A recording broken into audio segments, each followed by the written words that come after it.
All right, Second Peter chapter 1 verse 6. Here's our spiritual supplement for today. A little vitamin from the scriptures. Make every effort to supplement your faith with self-control. So today our focus is on practicing self-control. Practice self-control. It's control over self. Self-control, control over myself. Now, this is a tough one.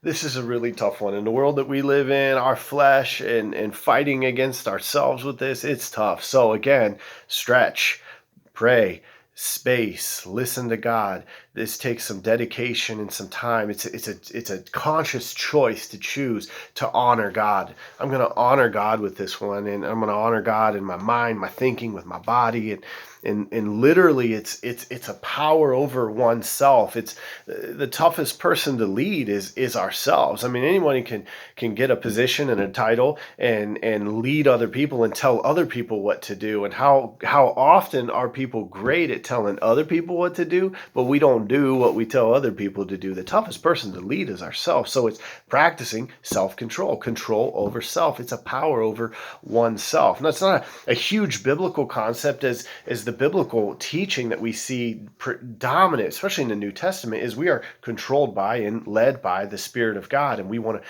give ourselves to the Spirit of God. And as we're controlled and led by the Spirit of God, the Holy Spirit, receiving the Spirit, we have the fruit of the Holy Spirit that we're growing in and that is maturing in our lives. In Galatians 5:22-23, self-control is one of the fruit of the Spirit that is listed there. Again, this is so tough, especially in a culture of, just a few things to jot down about our culture. A culture that's everything is right. You can have it your way. You can't eat just one. I mean, the old advertising of chips was throwing it in our face. You can't eat just one. If it feels good, do it.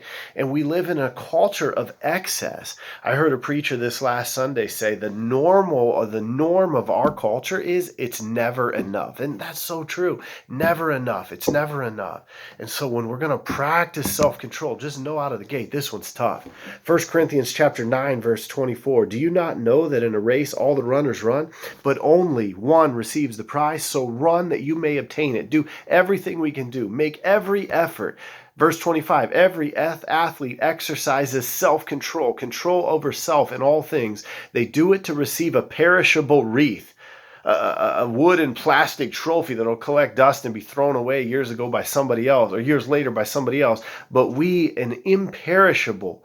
So I don't run aimlessly. I don't box as one beating the air, but I discipline my body and I keep it under control, lest after preaching to others, I myself should be disqualified. I practice, Paul says, self-control, keeping control over self so that God might be honored, so that I might walk faithfully with him, give it every effort. This one's going to be tough, but make every effort to practice control over self, self-control, supplementing to our faith. Our faith is still in Jesus. So at the end of the day, when you're like, man, I didn't go back to that bag of chips, or I didn't do this 100 more times like I normally would do. It's about me. Take a picture of myself. Look at me. We've missed the point. Remember, this is about honoring God with our body, with our words, with our actions, with our thoughts. And so control over self. God, empower us by your Holy Spirit today.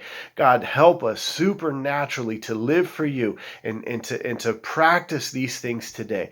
God bless you. God bless you. I went a little bit over time today because I didn't practice good self-control at my 3-minute warning here, but I'm 3 seconds, 4 minutes today. God bless you.